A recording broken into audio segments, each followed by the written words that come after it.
नमस्कार। आज है भक्ति आंदोलन।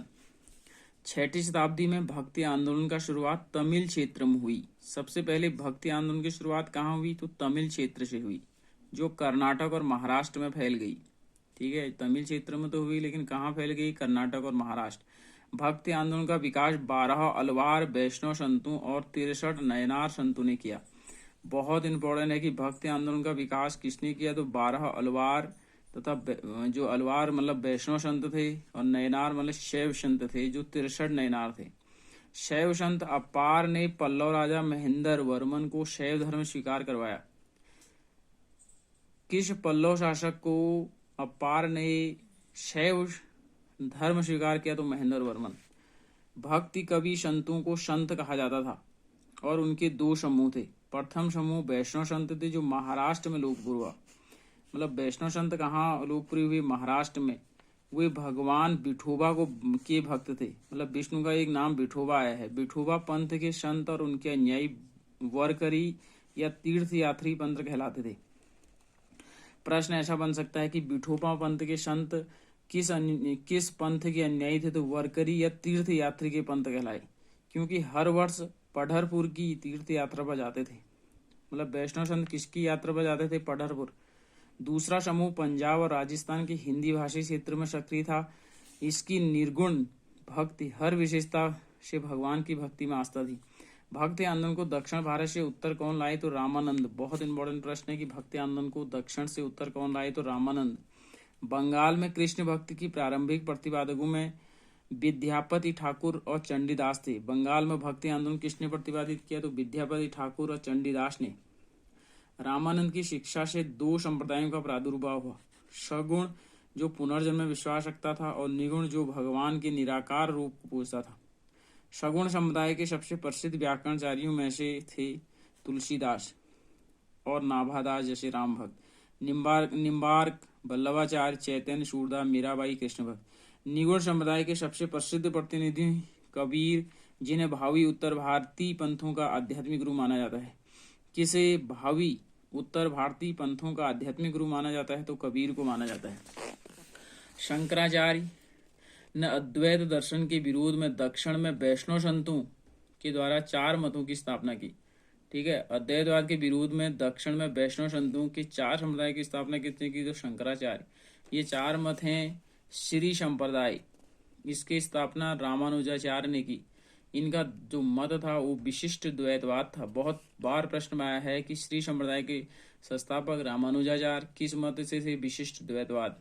ब्रह्म संप्रदाय माधवाचार्य किस मत से थे? द्वैतवाद। रुद्र संप्रदाय विष्णु स्वामी शुद्ध द्वैतवाद। सनकादि संप्रदाय निम्बार्काचार्य द्वैताद्वैत। अब आता है भक्ति आंदोलन। ये हिंदी में भी काम आ सकता है और आपके जीके में भी। भक्ति आंदोलन रामानुजाचार्य 11वीं सदी, इन्होंने राम को अपना अध्यात्म माना। इनका जन्म 1017 में मद्रास के निकट पेरुम्बूर नामक स्थान पर हुआ। 1037 में इनकी मृत्यु हो गई। रामानुज ने वेदांत में प्रशिक्षण अपने गुरु कांचीपुरम के यादव प्रकाश से प्राप्त किया। रामानंद का जन्म 1299 प्रयाग में हुआ।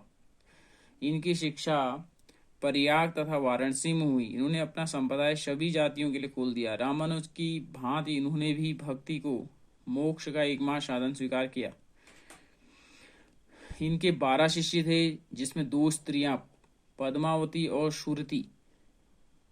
रामानंद के कितने शिष्य थे? तो 12। कितनी स्त्रियां थी? 2। दोनों का नाम क्या है? पद्मावती और सूरसी।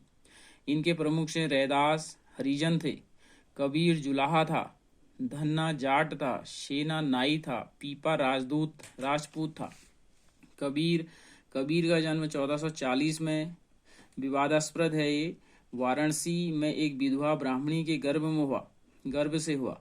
लोग लज्जा के भय से उसने नवजात शिशु को वाराणसी के लहरतारा के पास एक तालाब के समीप छोड़ दिया। जुलाहा, नीरू तथा उनकी पत्नी नीमा इस नवजात शिशु को अपने घर ले आए। इस बालक का नाम कबीर रखा। इन्होंने राम, रहीम, हजरत, अल्लाह आदि नामों से पुकारा जाता है। इन्होंने जाति पाति, धार्मिक कर्मकांड, बाह्य आडंबर, मूर्ति पूजा, जप तप, अवतारवाद आदि का घोर विरोध किया और एकेश्वरवाद में विश्वास किया। ठीक है, इनके जो कबीर के उपदेश शब्द सिक्कों के आदि ग्रंथ में संग्रहित हैं। बहुत इंपॉर्टेंट, बहुत बार प्रश्न आया है कि कबीर के उपदेश किस में संकलित हैं, तो शब्द में, और सिक्कों के आदि ग्रंथ में भी कबीर के उपदेश हैं। कबीर की वाणी का संग्रह किसमें है, बीजक में, शिष्य धर्मदास द्वारा संकलित है। मतलब कबीर का जो संग्रह है वो बीजक में है, और किसने रचित है, उनका शिष्य धर्मदास द्वारा संकलित है बीजक। बीजक के 3 भाग हैं। बीजक के कितने भाग हैं, 3, जिसमें रमैनी, सवद और साखी। उनकी भाषा को शतुगढ़ी कहा गया। इसमें ब्रज भाषा, अवधी और राजस्थानी भाषा के शब्द पाए जाते हैं। कबीरदास की मृत्यु 1510 में मगहर में हुई। कबीर सुल्तान सिकंदर लोदी के समकालीन थे। गुरु नानक का जन्म 1469 में पंजाब के रावी नदी के तट पर तलवंडी नाम स्थान पर हुआ, जब ननकाना साहिब के नाम से प्रसिद्ध है। अब ये ननकाना साहिब के नाम से तलवंडी प्रसिद्ध है।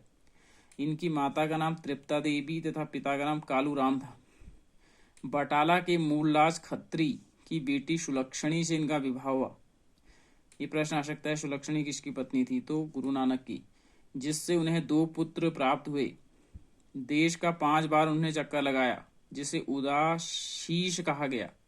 ठीक है, उन्होंने देश का 5 बार चक्कर लगाया, जिसे क्या कहा गया, उदासीस कहा गया।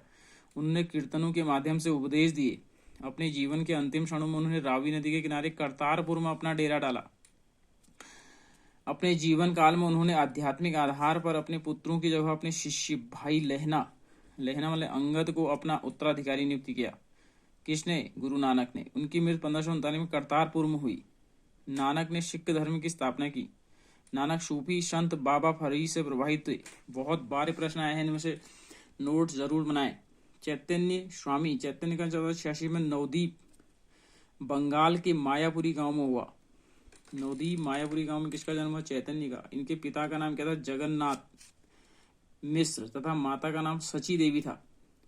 पाठशाला में चैतन्य को निमाई पंडित या गौरांग कहा जाता था। बहुत बार प्रश्न आया है कि किसे निमाई पंडित और गौरांग कहा जाता था। चैतन्य महाप्रभु। चैतन्य का वास्तविक नाम विश्वम्भर था। चैतन्य का वास्तविक नाम क्या था, विश्वम्भर। इन्होंने गोसाई संघ की स्थापना की। किसने गोसाई संघ की स्थापना की, चैतन्य ने। साथ ही संकीर्तन प्रथा को जन्म दिया। संकीर्तन प्रथा को जन्म किसने दिया, तो चैतन्य ने।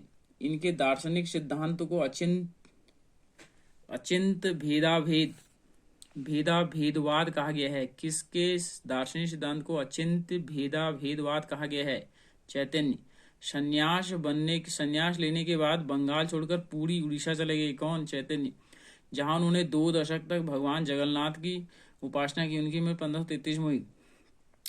श्रीमद वल्लभाचार्य का 1479 में हुआ। चंपारण वाराणसी में हुआ। इनके पिता का नाम लक्ष्मण भट्ट तथा माता का नाम यल मगरू था। इनका विवाह महालक्ष्मी के साथ हुआ। इनके 2 पुत्र थे, गोपीनाथ 1511 में तथा विठलनाथ 1516 में।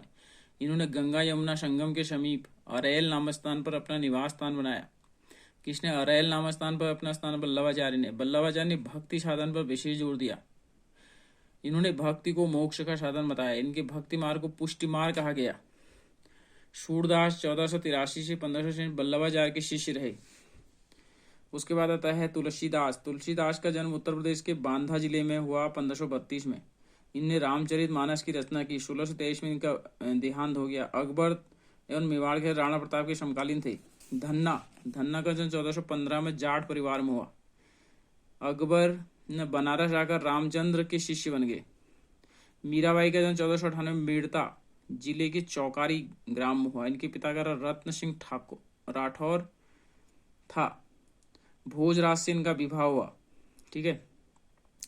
रैदास जाति से चमार थे। बनारस के रहने वाले थे रैदास। ये रामानंद के 12वें शिष्य में से एक थे। इनके पिता का नाम रघु तथा माता का नाम गुरबिनिया था। ठीक है। जूता बनाकर जीविकोपार्जन करते थे। दादू दयाल ये कबीर के अनुयायी थे। 1544 ईस्वी में अहमदाबाद में इनका जन्म हुआ। इनका संबंध धुनिया जाति से था। सांभर में आकर इन्होंने ब्रह्म संप्रदाय की स्थापना की। बहुत इंपॉर्टेंट। अकबर ने धार्मिक चर्चा के लिए इन्हें एक बार फतेहपुर सीकरी बुलाया था। किस भक्ति आंदोलन के संत को कबीर ने फतेहपुर सीकरी में बुलाया, दादू दयाल। इन्होंने निपक नामक आंदोलन की शुरुआत की।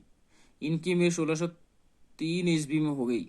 सुंदरदास दादू के शिष्य से शंकर देव 1469 120 साल जिए। बताओ, इन्होंने भक्ति आंदोलन का प्रसार असम में किया। ये चैतन्य के समकालीन थे। तो ये हो गया भक्ति आंदोलन। कल पढ़ेंगे मुगल साम्राज्य। यहाँ से बहुत प्रश्न बनते हैं, तो कल मिलते हैं मुगल साम्राज्य में। तब तक के लिए इजाजत दीजिए। नमस्कार।